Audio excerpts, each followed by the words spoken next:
최광숙 칼럼, 국민을 지켜야지 왜 권력자를 지키나.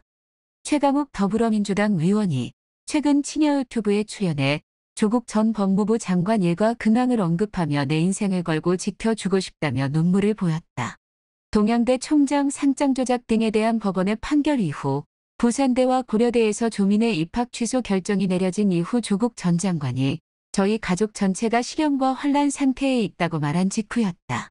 최 의원은 로펌 근무 당시 조 전 장관 아들에게 로펌 인턴 확인서를 허위로 발급한 혐의 등으로 3개의 재판을 받고 있다. 자신에게 시련을 안겨준 조국 일가를 원망할 법도 한데 그는 오히려 거꾸로다. 그 이유야 어찌됐든 풍비박산 난 조국 일가에 대한 안타까운 마음은 그렇다 해도 요즘같이 나와 내 가족만 챙기는 세상에 남의 가족을 지키는데 자신의 인생까지 걸겠다니 보통 사람들은 이해하기 어렵다. 지켜준다는 말은 외부의 부당한 압력을 받거나 어려운 처지에 있는 힘없는 사람을 보호해준다는 의미로 쓴다.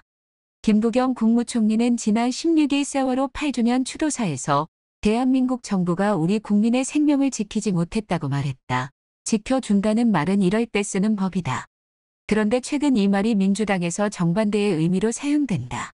민주당 원내대표가 검수완박 입법을 추진하면서 문재인 대통령과 이재명 상임고문을 지키겠다고 속내를 드러낸 것이 대표적이다. 검찰개혁 명분을 내건 검수완박과 최고 권력자와 최고 권력자가 되겠다고 나섰던 대선 후보를 지키는 것이 무슨 관계가 있는지 알다가도 모를 일이다. 171석의 거대 정당이 누군가를 지켜야 한다면 그 대상은 권력자가 아니라 억울하게 희생된 세월호의 어린 학생들처럼 힘없고 빽없는 민초들이다. 민주당의 지켜준다에는 다른 함의가 숨어 있다.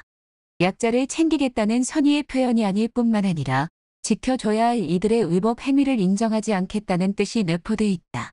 최 의원의 조국 일가 지키기는 법원 판결과 대학 입학 준칙에 따라 내려진 결정을 받아들일 수 없다는 심리가 기저에 깔려 있는 것이다.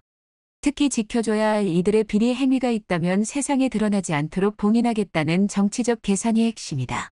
검수완박은 청와대의 울산시장 선거 개입, 월성 1호기 경제성 조작 등 문재인 정부 5년간 의혹과 대장동 사건 등 이재명 전 대선 후보에 대한 검찰 수사를 원천 봉쇄할 수 있는 대못이라는 것을 굳이 숨기지 않는 데서 알 수 있다. 만약 민주당이 대선에서 이겼다면 정권 교체가 한 달도 남지 않은 시점에 번갯불에 콩 볶듯이 검수완박 같은 지키기법을 서두르지 않았을 것이다. 떳떳하면 검찰 수사에 두려울 게 없다. 지켜주지 않아도 법의 보호를 받으며 스스로를 지킬 수 있고 판결이 억울하다면 구제받을 수 있는 법적 장치가 있는 것이 법치국가다. 법치는 일반 국민들에게는 자신을 지킬 수 있는 방패인데 민주당은 이런 법치도 모자라 자신들만을 위한 맞춤형 방탄 입법이 필요한 모양이다. 입법 처리 과정도 비정상적이어서 오히려 검찰 개혁의 명분을 희석시키고 있다.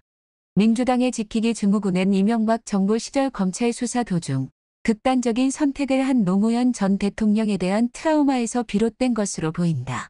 문 대통령은 노 전 대통령의 유서를 품에 지니고 다녔을 정도다.